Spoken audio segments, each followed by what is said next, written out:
Hi, everybody. Welcome to the Jimmy Dore Show. I'm here with the miserable liberal and Ron Placone. I'm miserable. Yay. All right. So this article appeared in Politico. Ex-spy chief, Russia's election hacking was an intelligence failure. It's a catchy headline. But when you start, so they did an interview with this guy. Who is this guy? Michael Morell. He's one of the career types who's broken with decades of practice to confront Trump, a veteran of nearly 3 decades. Inside the CIA, Morell rose from within the ranks to become the agency's longtime deputy director, twice serving as its acting leader before retiring during President Obama's second term.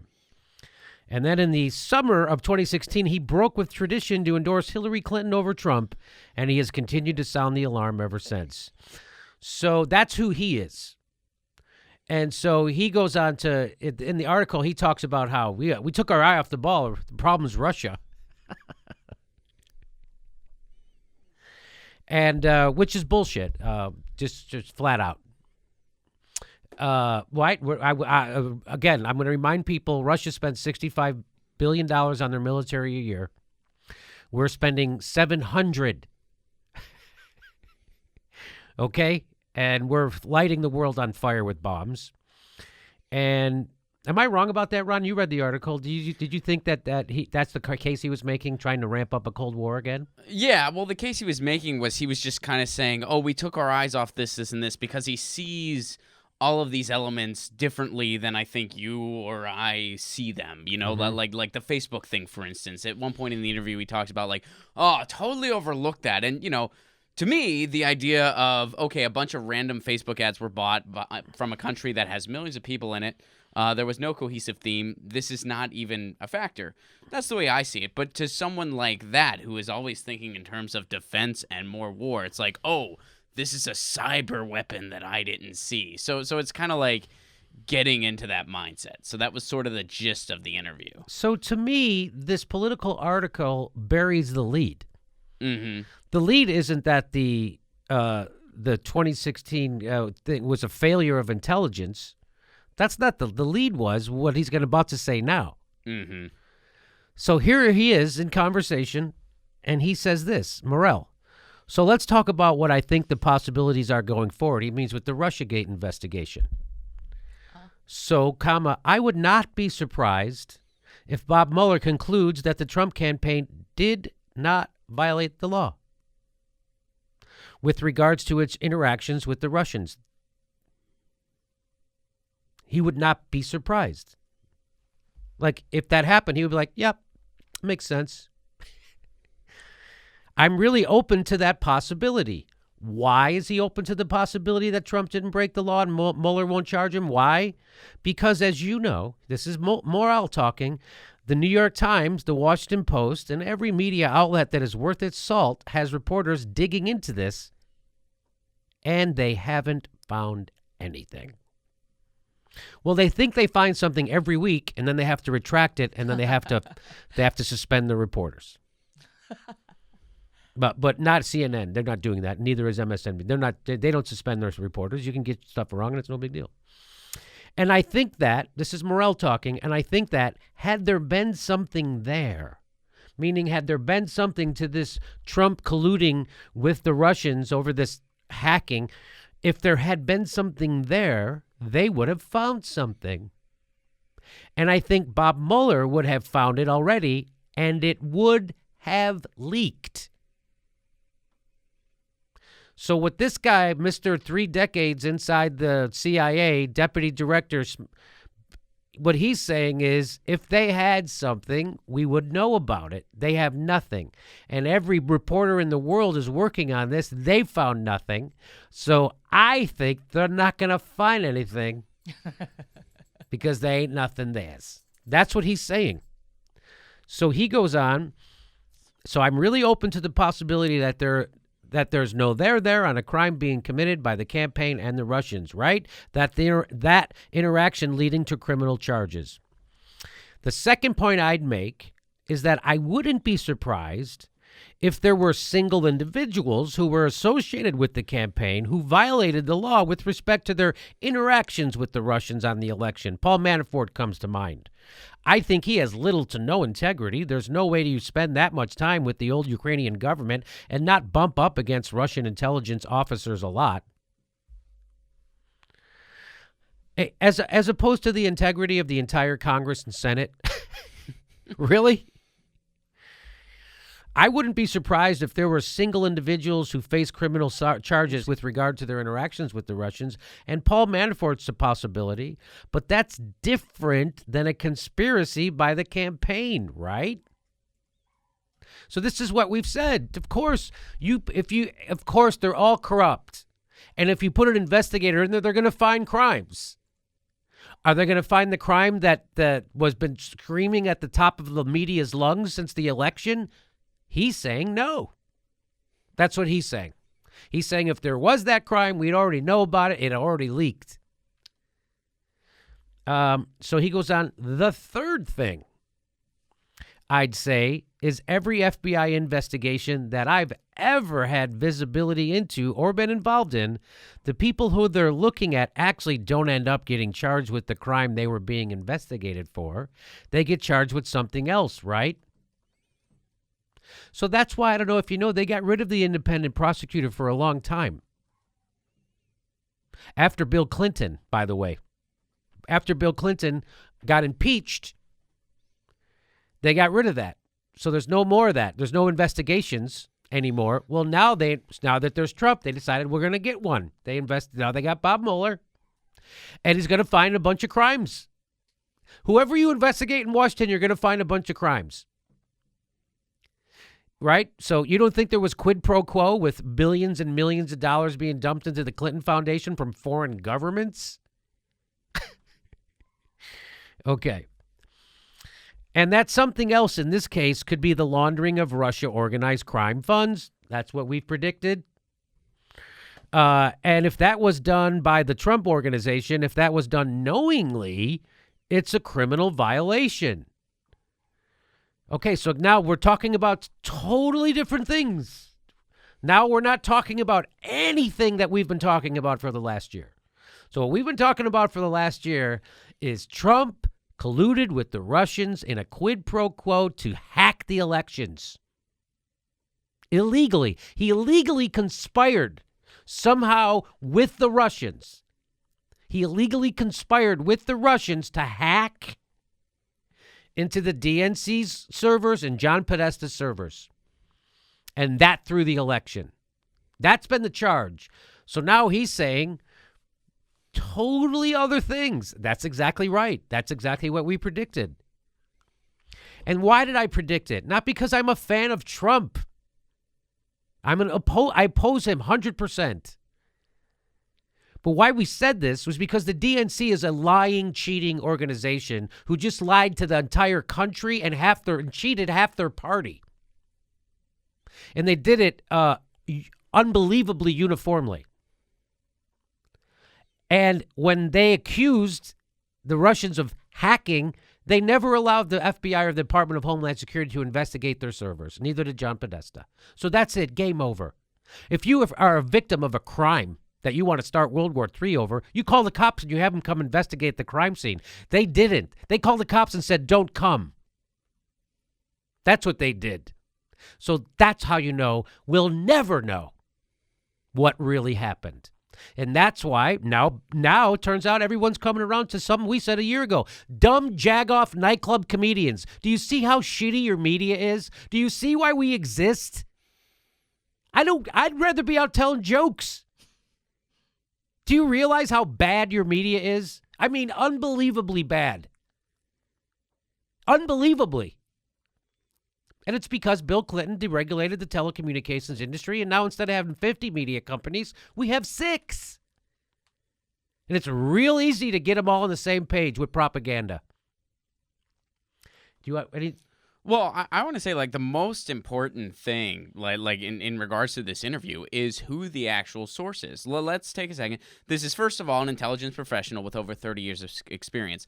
Another thing to point out, because everyone likes to, sounds like a Trump apologist. No, this guy has been apolitical his entire life until recently when he came out in favor of who? Hillary Clinton. So- He was that opposed to Trump. And why does the intelligence community really, as a whole, oppose Trump? Well, because he's somebody that, because he's such a reactionary, because he's such a loose cannon, because he's just a strange guy, he's not a safe bet in continuing the military-industrialized complex as usual. That's as correct. we've seen, he said firsthand, hey, we're going to stay in there because they have resources, right? You're Right. not supposed to say You're that. not supposed to say that out loud. You're supposed to put a pretty Oops. face on it, like Bush the first did, like Clinton did, like Obama did, like Bush the second did. Every president in my lifetime has done. Well, Trump, in that regards, is an outlier. That's why the intelligence community is opposed to him. It's not because they have some moral stance against him. They're probably indifferent, but they see him as this outlier. So even this person, who's never been opposed to anything politically in his life until now, because of that outlier description I just mentioned, even he's saying, this is all we have to look forward to in regards to this, and the media is still talking about it nonstop. It's unreal. Yeah. So that's quite a thing you just said, Ron. So this guy who's breaking 30 years of his tradition to come out and be political and go against Trump is now the guy saying, hey, look, I've been around long enough to know how this is going to turn out. Isn't this hilarious? And it's just crazy. And it's not like we got it right. All we have been doing is been asking for evidence and saying you got to stop this without evidence. And at some point it became clear there wasn't going to be any evidence, which is why this guy's saying this now. And they keep coming up with fake evidence. Every week it's a new fake evidence. Oh, yeah, it's a new gotcha headline. Then you read between the lines, you're like, seriously? You So- wasted my time again. I just want to add to the whole idea. When I see here, it's noting that laundering of Russian organized crime funds. Okay, gotcha. And that that's a criminal violation. If Right. this, okay? I think we already know that our country started an illegal war. Illegal war. And I don't understand. Nobody went to prison. Nobody. But and I'm he supposed to- laundered some money we're supposed to get him. That's right. I know. I'm supposed to be upset about him laundering Laundering money? money Who gives a in fuck? Russia. All right? When right now people's lives have been destroyed by Right. this illegal war Yep. and this war machine that our country continues to perpetuate Yep. across. It's awful. It's Good awful. point. That's a great point, You Steph. guys are saying it's not groundbreaking news to you that oligarchs work together and do shady stuff All the time. across countries. You mean how Hillary Clinton's campaign manager's foundation and Trump's campaign manager were both taking millions of dollars from Russian-backed governments? Mm-hmm. You mean how they're both doing that to lobby against the United States interests? That's weird, huh? So if I make a speech in another nation, I'm not laundering money. No. So when Bill Clinton goes to Russia and gets $500,000 put in his pocket, they're not laundering that. They're just giving it right to him from a Kremlin-backed bank. And they're doing that because they like how he talks. He has a hell of a closer. Yeah. They're Yeah. not they're Yeah. not trying to buy influence. They're not trying to get favors done at all. Give you the double C. I definitely want to see what a $500,000 speech looks like. Me too. I want want to read it. So there's more to this. So he's talking about, and if this was done by Trump organization, and if it was done knowingly, it's a criminal violation, meaning the money laundering. If it was done unwittingly, this is Morell talking, because you didn't do the due diligence that's required under U.S. law for where the money is coming from overseas, then it's a civil penalty. And the Trump organization gets fined. What the politics of all that is, I have no idea.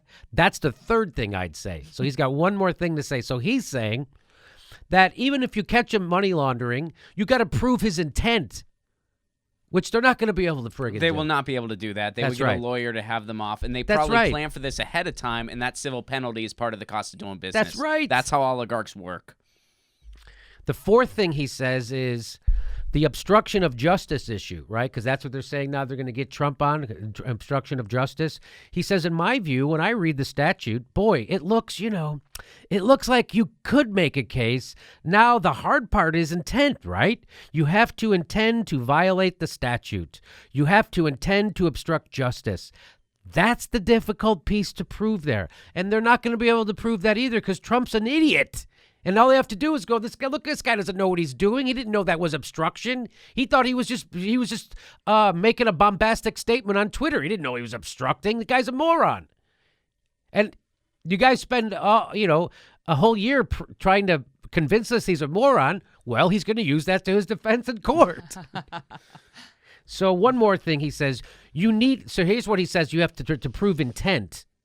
He says you need something on paper, or you need somebody who heard the president say something about what he was trying to do here, or you need him to tell you that, right? Meaning obstruction of justice. Well, he's not going to do that. And so while it looks like it to all of us, meaning it looks like obstruction of justice to all of us, that's what he was trying to do, you've got to get to that intent part, and that's what's hard from a criminal perspective. So if you believe what he's saying, it's all over. Can we get on with the business of opposing Trump's policies? Can we get on with the business of speaking about politics in a rational way? You think Rachel Maddow's going to do that? And the fact that Rachel Maddow's reputation won't be hurt by this? Because the whole goddamn mass media is going along with it. That she should be humiliated and laughed out of the business like Sean Hannity. Remember what they wanted to fund Sean Hannity this year because he was talking about the DNC murder that they didn't want him to talk about? They wanted to fund him because he was getting things wrong. The whole goddamn news network is science deniers. But all of a sudden, but now Rachel Maddow can be just a fucking maniac for a year straight. We pointed it out. The Intercept has pointed it out. Lots of people have pointed it out. It's just propaganda. And so your Rhodes Scholar from MSNBC is a propagandist of the highest order. And she's paid handsomely to do it. $30,000 a workday. And that's why we have a show. Not because I'm smarter than them, but because I haven't been paid off yet, so I can tell you the truth. That's why. That's literally why. There's no big money guy breathing down my neck saying, Jimmy, you like that money, right? You like your house, right? You want your kids to go to college, right? You want to be able to take that vacation, right? Well, just obfuscate around net neutrality and the Russia stuff. Right? Yeah. So I don't have that here, which is why we're not doing anything heroic. Well, in a sense we are, because everybody's been smearing us, calling us every name in the book. And saying we're Putin puppets and we're Trump apologists and why don't we just join all that stuff. But all we're trying to do is tell you the truth and ask for evidence and point out where your government is lying to you and where your corporate media is lying to you. That's all we're doing. And we've been trashed for it, heavy. Called lots of names by people close to us. So, anything else you guys want to add to this? Because that's stunning. That's not some guy. That's not a Trump voter, right? Nope. That's the former. Well, I want to try to end on something positive, especially for the holiday season. Just keep in mind, everybody, don't give up faith. Every time a neoliberal says, come on, collusion, a young progressive gets their wings. I believe that. Not giving up. So if you appreciate this show, please make sure you're subscribed, because YouTube is unsubscribing people all the time. Click subscribe and then click the bell. You'll get a notice when we drop new videos. And if you can become a Patreon or a patron and support the show, that way we have lots of extra content, or you can buy a mug or a T-shirt or come to our live show December 18th. That's a Monday in Hollywood. Thanks for your support.